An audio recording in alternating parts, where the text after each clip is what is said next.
Update sa tumaob na barko sa Occidental Mindoro, ating tatalakayin kasama ang bagong tagapagsalita ng Philippine Coast Guard, Captain Noemi Girao Cayabyab. Captain Cayabyab, magandang tanghali po at congratulations po muli sa inyong bagong appointment. Maraming salamat po, sir. Ma'am, una po, ano po ang masasabi ninyo sa inyong bagong role at appointment sa PCG bilang kauna-unahang female spokesperson po ng Philippine Coast Guard? Maraming salamat sa katanungan. Sa una po, nagpapasalamat po ako sa pamunuan ng Philippine Coast Guard, particularly po kay Admiral Ronnie Hilgavan, ang aming pong commandant, na binigyan po ako ng pagkakataon na magbigay po ng magandang balita at makuha po isang napakahalagang trabaho sa Philippine Coast Guard, ang maging boses para sa ating publiko. So, ngayon po ay isa po tayong instrumento po sa pagbibigay po ng tamang impormasyon. Kasi ngayon po atin pong ipinaglalaban, no, ang pagbibigay po ng tamang impormasyon o pag-iwas po doon sa laganap na fake information and disinformation po. So tayo po ay tutulong sa government po na matugunan po ang sinasabi natin fake news and disinformation po. Ma'am, ano sa tingin niyo yung mga hamon na kaharapin niyo bilang babae sa isang male-dominated institution? Well, sir, ako po ang kauna-una, ang batch po namin ng unang female recruit ng Philippine Coast Guard. So, nung pagpasok ko po ng 2002, nakita na po namin yung hamon sa isang male-dominated na ahensya. I think, ma'am, sa ngayon po, ang nakikita ko lang pong hamon ay ang pagpapatunay po ng aming kakayanan, no, na sa ahensya po. Pero sa Philippine Coast Guard naman po, sir, ay epektibo po ang ginagawa po ng Philippine Coast Guard na pagkakaroon po ng gender equity. So, malagana po or malawak po ang aming organisasyon sa pagbibigay po ng gender empowerment at inclusivity po sa aming Philippine Coast Guard. So, ngayon po, ang aming mga babae ay hindi lamang po ordinaryong membro. So sila po ay leader, sila po ay piloto, sila po ay kapitan ng mga barko, divers, and even frontliners po. So ngayon po ay ating pong sinusuportahan yung mga programa po at mga polisiya ng ating organisasyon, ng ating ahensya para po matugunan at bigyan po ng continuity yung mga naibalabas po nating mga polisiya po. Paano nyo naman po pinanghahawakan ng inyong posisyon bilang isang role model sa mga kababaihan po na nais pumasok sa serbisyo? Maraming salamat po. So, ang role model ay medyo mabigat po na salita. So, hindi po tayo perpekto, pero gagawin po natin ang lahat na magkaroon po ng kakayahan, dignidad at integridad po sa pagbibigay po ng tamang impormasyon po.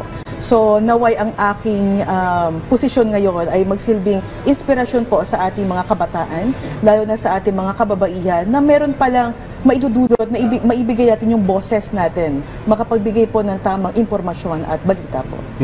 Sa tingin niyo, ma'am, magbabago na ba yung pananaw ng publiko sa role ng kababaihan sa uniformed service ngayong makikita na kayo bilang tagapagsalita sa Coast Guard? Pero incidentally, ang AFP, ang tagapagsalita rin ay babae, pati na rin ang Philippine National Police. So, mag-iiba kaya yung pananaw sa uniformed service ngayong mga babae yung mga tagapagsalita? Well, I think, sir, years ago po, marami na rin pong nire-recruit ang ating iba't ibang ahensya. So, nabanggit nyo nga po ang AFP, PNP, and Philippine Coast Guard. No? Kasi po sa Philippine Coast Guard, if you would know, sir, meron po kaming Angels of the Sea. So, ito po yung mga babae na di-deploy po namin sa mga barko. So, as a spokesperson of the Philippine Coast Guard, I think magiging pareho lang din po, sir. Mangyayari lang po ay lalo pa po namin pagbubutihin ang aming mga trabaho, i-maintain po natin ang aming integridad at dekalidad po sa pagbibigay po ng impormasyon po. Sa ibang usapin naman po, may update na po ba sa naging dahilan ng pagtaob ng MV Hong Hai 16 sa Occidental Mindoro? At kamusta na po ang mga nakaligtas sa ngayon? Yes. So ngayon po, ayon po sa commander po ng Coast Guard District Southern Tagalog, ay ongoing pa po ang underwater assessment and monitoring.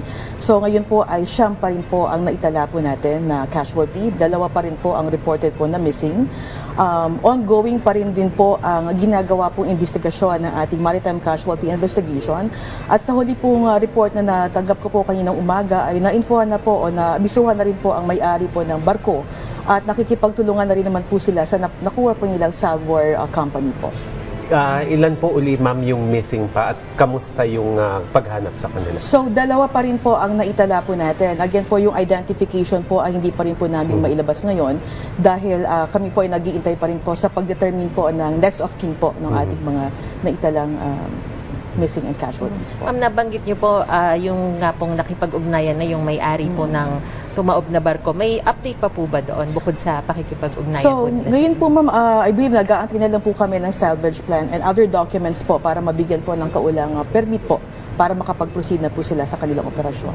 Yes, May pananagutan po ba sila dito sa pangyayari po? Gumugulong na po ang ating investigasyon but I believe mo, no, nakikita ko po na since meron po tayong casualty na i-report po, I think meron pong responsibility and liability. But then again, the investigation is still ongoing. We don't want to preempt the investigation. So, yun po ang nakikita po namin.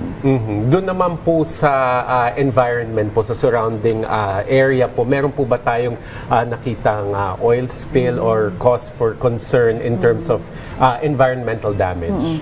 Maganda lang pong balita dahil day 1 pa lang po ng ating insidente nung na-report po yun, ay naglagay na po tayo ng oil spill boom. So iniiwasan na po talaga natin if ever magkaroon man ng oil spill or oil sheen. So as of the moment, sir, wala po tayong naitalang oil spill report doon po sa paligid po ng barko at patuloy naman po ang pagpapatrolya ng ating mga kasama doon sa paligid po ng barko. Mensahe nyo na lang po, ma'am, sa mga nanonood po sa atin ngayon. Okay. So sa mga manonood po natin, sa direktiba po ng ating Pangulo at sa patnubay po ng Secretary of Transportation, sa Secretary Dizon, kami po sa Philippine Coast Guard ay patuloy pong susuporta sa gobyerno po upang matugunan po at ma-perform po namin ang aming mandate na maritime safety, maritime security, law enforcement, and marine environmental protection. So kami po ay nanawagan po sa lahat na makipagtulungan po at tulungan niyo po kami na magawa po namin ang aming mga mandato. Alright, maraming salamat po sa inyong oras. Captain Noemi Giraw Cayabyab, ang tagapagsalita ng Philippine Coast Guard. Maraming salamat po. Thank you, ma'am.